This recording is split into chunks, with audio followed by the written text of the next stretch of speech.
Hi, everyone. Today, I want to just take a couple of minutes to examine a very small portion of Shakespeare's play Othello. It takes an incredibly long time to parse out all the lines and to think about the myriad themes throughout this play. It's an amazing play, and it's just so rich with ideas and concepts and emotions and visuals. It's incredibly rich, and we'll go into it in subsequent videos.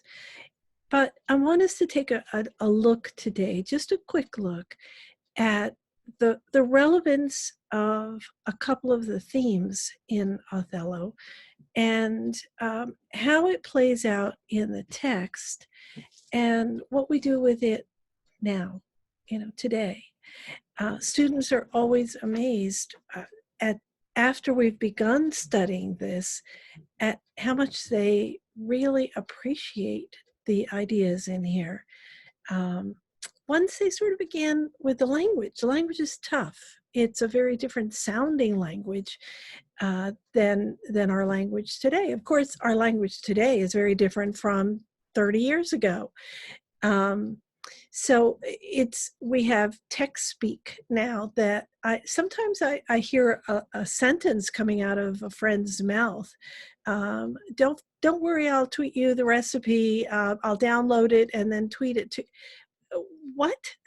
30 years ago, we never would have known. 20 years ago, what those words were. Tweet? What? So language keeps changing, and Shakespeare is admittedly difficult because it's many generations behind us today, but not the ideas, not the results, not the characters. We live with these people. They're in our world.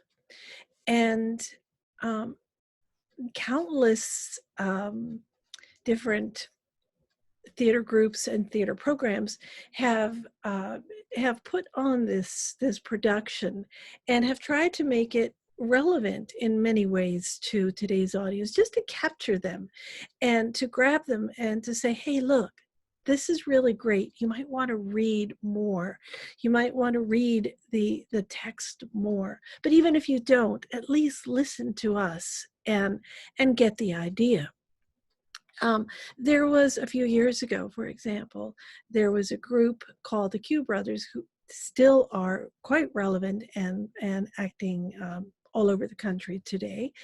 And they take classics and they update them. They make them full of energy and life. And let me just show you a little bit about what is going on in one of these, just the beginning of Othello.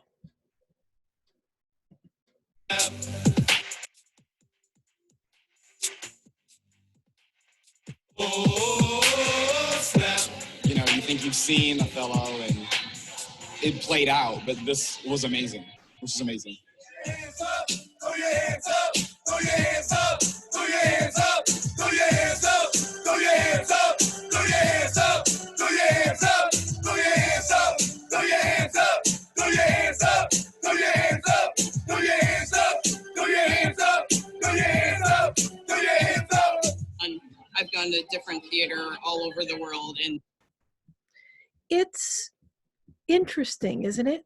How it's a very different experience when you're looking at Othello through these lenses. And it's a different experience because it has a lot of energy, perhaps, and because we're not used to the clothing that they're wearing. And we think, how on earth is this going to work? And I saw it a few years ago, this particular performance of Othello. I saw it a few years ago. And so I was I was lucky enough to be a sort of part of the experience, and there I am. And in all my very, very old glory, having done a little bit of improv with one of the actors, with actually Othello, um, in that play. And you got to admit, it doesn't get any cooler than, you know, a 70-year-old woman is acting in an Othello production, or at least a piece of it, for fun. And it was quite interesting. The idea behind the play is so intense. And again, we're going to go over this in a number of different videos. But one of the ideas I want to look at that was so incredibly overwhelming in the Q Brothers production, as well as you know, a lot of other productions, and it is incredibly fierce as I reread some of these lines, as I have hundreds and hundreds of times. The concept of betrayal and revenge is so large. And what does one do when one recognizes that someone that we thought we trusted, someone that we thought cared about us, someone that we thought was really looking out for our interest, we could have been so wrong, that instead he had been manipulating and plotting and finding a way to take us down. And that's a character of Iago. Iago is a kind of brilliant mastermind. And he, of course, as we well know in this play, he manages to pull off his revenge against Othello. And why does he hate Othello so much? That's for, again, another video. But a large part of it is he's jealous of Othello. He's jealous of what Othello has been able to achieve and to gather. And he's plotted revenge in a very brilliant fashion. And Othello has come to believe that indeed Iago is his friend. Even at the end of the play, toward the end of the play, when he is so taken with, Othello is so taken with Iago's sort of structure of making him think that Othello's wife, new wife, Desdemona, has been unfaithful. He sticks with the idea of Iago. Iago wouldn't betray me. He's my friend. And he stays with that even when he has this new wife who has given up a lot to be with him and who has done nothing but show loyalty and caring and love toward him and others. She's just an incredibly kind person. And he kills her.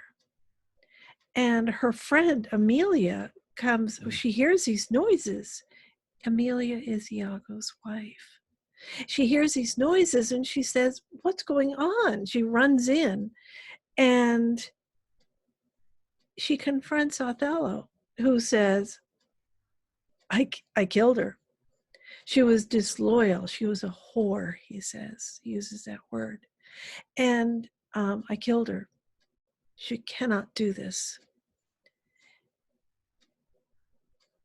And Amelia says, I that was false. And he says, with Cassio. He's blaming Cassio for this affair. And if someone hadn't told me about it, I'd never know about it. She said, "Who told you? Who said it?" And your husband. And Amelia is shocked. My husband? Othello says, "'Twas he that told me on her first. An honest man he is, and hates the slime that sticks on filthy deals." Othello is so hoodwinked by Iago, that he truly believes Iago to be honest. And of course, we know, we're in the audience saying, don't trust him, Othello. But Othello can't see past what he expects from Iago. And as many have posited, his insecurities, Othello's insecurities, got the better of him. And he believes Desdemona to be unfaithful.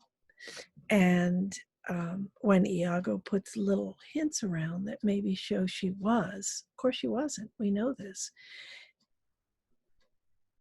Othello takes the bait and ends up killing her. At the end, as we continue, as he doesn't believe Amelia, and Amelia is now telling him the course of events as they actually happened. And he continues not to believe it, but he's starting to doubt what maybe he used to believe. And at the end, he realizes with blinding realization that he was taken in, that Iago, who he thought was working for him, but was really only after himself. He only cared about himself. He cared about nothing and no one else but himself. When Othello realizes what he, Othello, has done, he is so horrified that he sees the only way out to kill himself, which he does. At the end of this play, there's a tremendous amount of destruction. People are dead everywhere as a result of Iago's machinations. And who lives at the end? Well, a few. But notably, one of our main characters lives, and that's Iago. And the question becomes, for all the modern interpretations and all of the ancient interpretations and the text itself, and we as readers, we want to know why. I want to kill off Iago. If anybody, why not Iago? And the answers are varied, of course, but one of them is because there is evil in the world. As my students, year after year, have told me and have reminded themselves, these people are here in the world. These people who are only out for themselves and are manipulating individuals to their own ends in such a way that they hurt, they kill, in different forms of killing perhaps, or reality killing. What are they out for? What kind of jealousy is infused in their hearts that they need to get this kind of revenge? The thing is, you can't kill off Iago because you can't really get rid of evil in the world. Shakespeare wants us to see it. We're audience members. We're watching this in whatever form it takes. We're watching this play, and we are full aware of the evil that Iago goes to, the lengths, and our responsibility as viewers of this in the play and in the world is questioned. What do we do? Because at the end, at the very end of the play, we are admonished to tell this story. Shakespeare tells us at the very end that this story needs to be told clearly. and seize upon the fortunes of the more, for they succeed on you, is being told to us. To you, Lord Governor, remains the censure of this hellish villain. The time, the place, the torture, oh, enforce it. Myself will straight abroad, and to the state this heavy act with heavy heart relate. So at the end, we are told as audience members, you do something about this because it exists. What I need to do, the speaker is saying, is tell the story. It's up to you, the state out there in the audience, to do something about these kinds of evil in the world.